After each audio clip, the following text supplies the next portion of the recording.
Hi, this is our pre-lab on solar insolation, where we're moving into a new unit, and we'll follow this up with some climate and biome activities.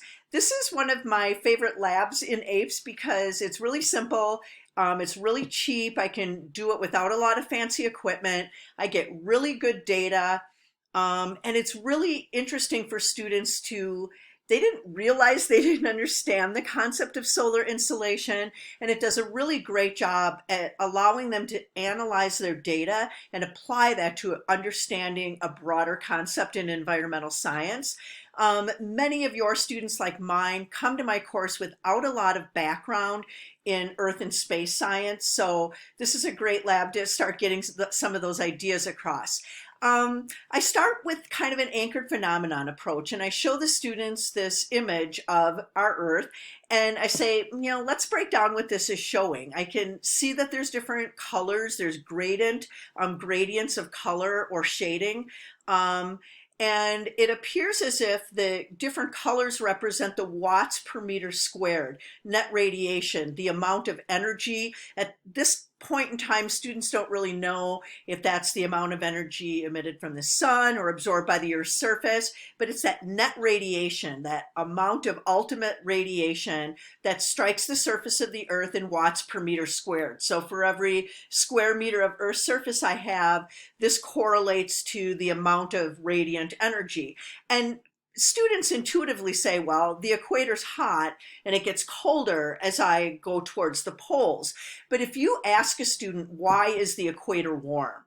Very few students, you might have that one kid in every class or two kids, or depending on their background, but most of the kids kind of look at you like, why don't really know why the equator is warm and the poles are cold. And so that's kind of the question that we want them to walk away with it. They intuitively know that the equator is warm and the poles are colder. Now they can see that that's got something to do with the amount of energy or radiation per unit area. Now we're going to look at some data to help me explain that. So we're moving into topic 4.7, solar radiation and the Earth seasons. And you can take a minute and look at this topic page and look at those essential knowledge statements in a little bit of detail. But you'll see that we're really digging into this topic of solar insolation. That a lot of people don't realize where that term comes from. It's the incoming solar radiation from the sun. So why is there a different amount of incoming solar radiation from the sun at different latitudes, if you will, on our planets? That's really what we're going to dig into. And so we're going to deal with just a slew of science practices. I'll let you go back and find those and look them up now, but obviously concept explanation, visual representation, because we're going to be looking at a model to explain this phenomenon. What's number 4? I think scientific experiments. We're going to have some good data collection and controls in our experiment. And then, of course, data analysis and mathematical routines. So you have the handout for solar insolation up on Canvas. If you would like, if you have the ability to do so, I would encourage you to tape your flashlight. The only reason for the pencil, and I just realized I didn't have my flashlight here right in front of me, but I just want to tape my flashlight around the pencil so that as I'm angling the sun, the flashlight, I'm always the same distance away from the surface of the Earth. And I think the instructions with the simple little diagrams there are pretty straightforward.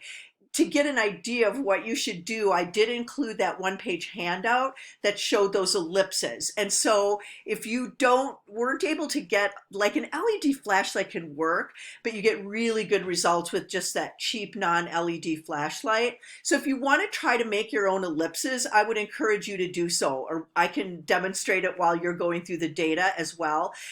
Or you can cut out, if you have the ability to mask, you can take the ellipses that I gave you and cut them out and mask them, but you really do need a 0.01 balance in order to get those small changes. And if you don't, no worries, because during our live session tomorrow, I'm going to give you the data to those corresponding ellipses, but you'll at least get a feel for what they look like. Just a side note that I forgot to mention, as you start looking at the procedure for the lab, you're going to see that it has you cutting out a 10 by 10 centimeter square first. Just do it, and if you have the ability to mass it, mass it. All of the data collection is going to be done tomorrow. So these are our objectives. Determine the relationship between earth angle and energy absorption. These are the skills that the students will perform. They're going to collect data, they're going to graph it, they're going to put a linear regression line on, determine the slope of the line, and use that data to make a claim and provide some evidence. And then, like I said at the beginning, I kind of always go back to this, why do we care? Like, this is a pretty interesting concept, and we want to make sure that we get kids engaged with it a little bit before we start. Ultimately, this is going to be used to explain seasons on the earth and climate belts that will then make our biome unit a little more exciting and a little bit more rigorous than just these are the kind of plants and animals I find in different biomes. So go ahead and open up that lab. I hope you give the procedure a try, and I'll see you in live class.